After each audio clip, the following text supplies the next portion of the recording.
Okay, I'm back again with a quick video of my new solar system. Right now you're looking at my 20 watt solar panel. It's putting out about a little over an amp worth of power, which is more than enough what I need to use it for on a daily basis. You can see the line is going across the deck there.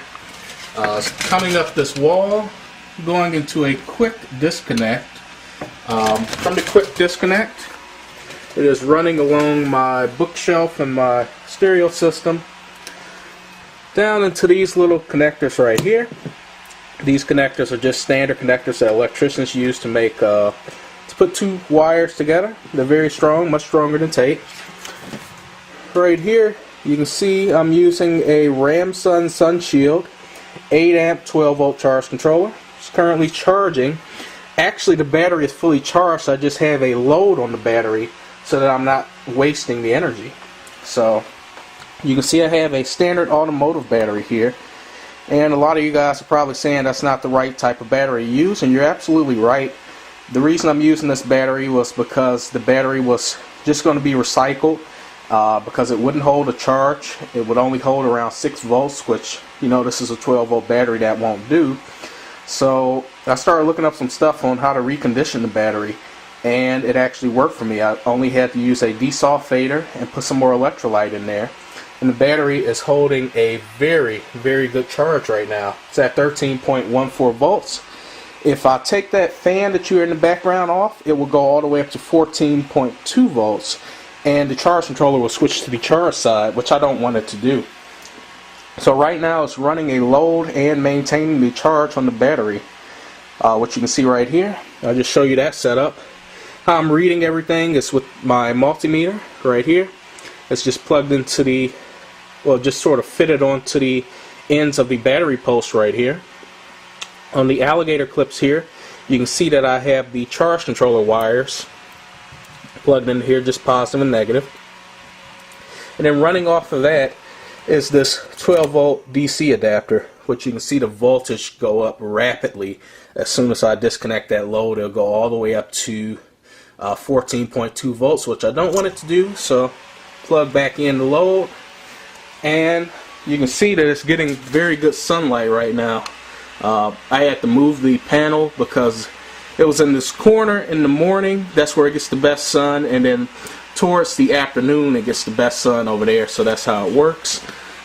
I guess it's because this is a 2-story house and it sort of blocks the sun when it's over in the corner, but it still works good. So let me just show you what I use this system for. Right now you can hear this fan going. I'm going to try to grab it without falling. And this fan will run for days without draining the battery, and especially when I'm getting sunlight, it won't drain the battery at all. This is a 10 watt 0.8 amp fan, and again my panel is over 1 watt, so it's actually costing me nothing to run this fan all day, and it's a pretty strong fan. It's an automotive fan. I'll actually show you how strong the panel is. This fan, again, drawing 10 watts, which is roughly half of what my panel draws. And I'm going to disconnect the charge controller from the battery itself and just have the fan running off of solar. So let me show you that. Negative comes off, fan actually speeds up, positive comes off, still going. Charge controller's on. So you can see the wires are just coming from the charge controller, which is all solar. Battery's disconnected, and as you can see, it's working. And if I connect the battery again, it'll start charging the battery and the RPMs will lower. So watch this.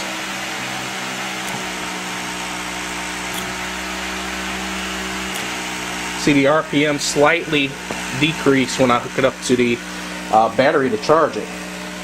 So let me go ahead and turn that off so you guys don't have to listen to that the whole video, and show you what else I use the panel for. So since I'm getting so much power out of this panel, I also use it to run and charge my small Acer Aspire 1 netbook, and I do that with this power inverter.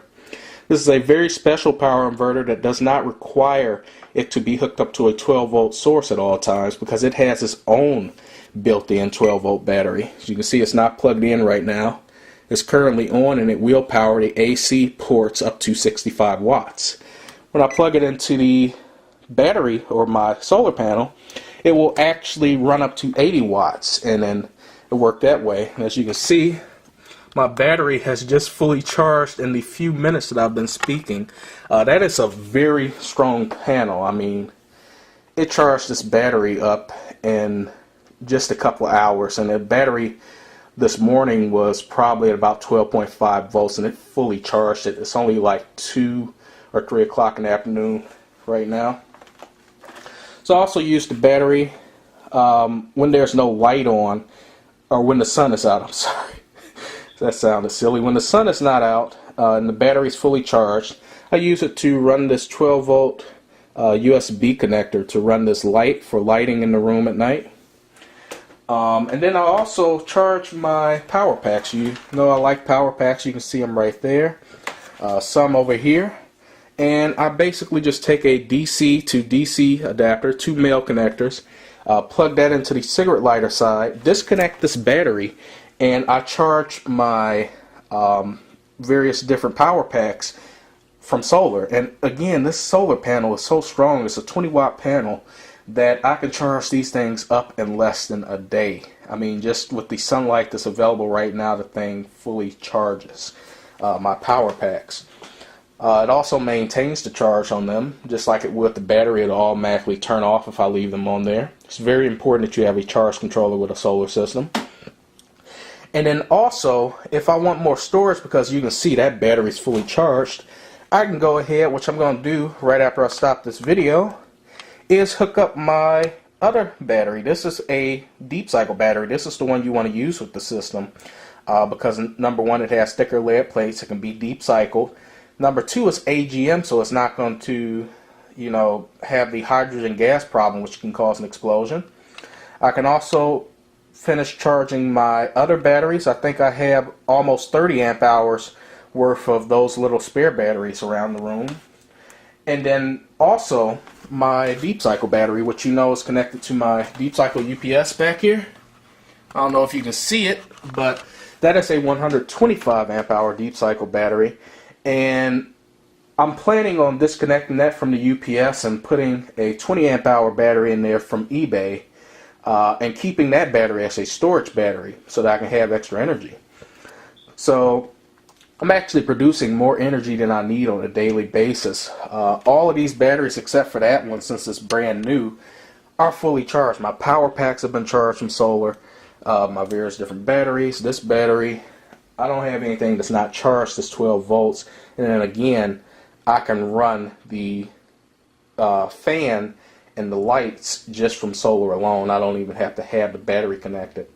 So it's a very strong system. I plan on expanding it with an even stronger panel and then maybe some more deep cycle batteries. But I just wanted to show you guys my system that I've had up for about a week. And there's the panel. Very strong panel. So hope you guys enjoyed that video.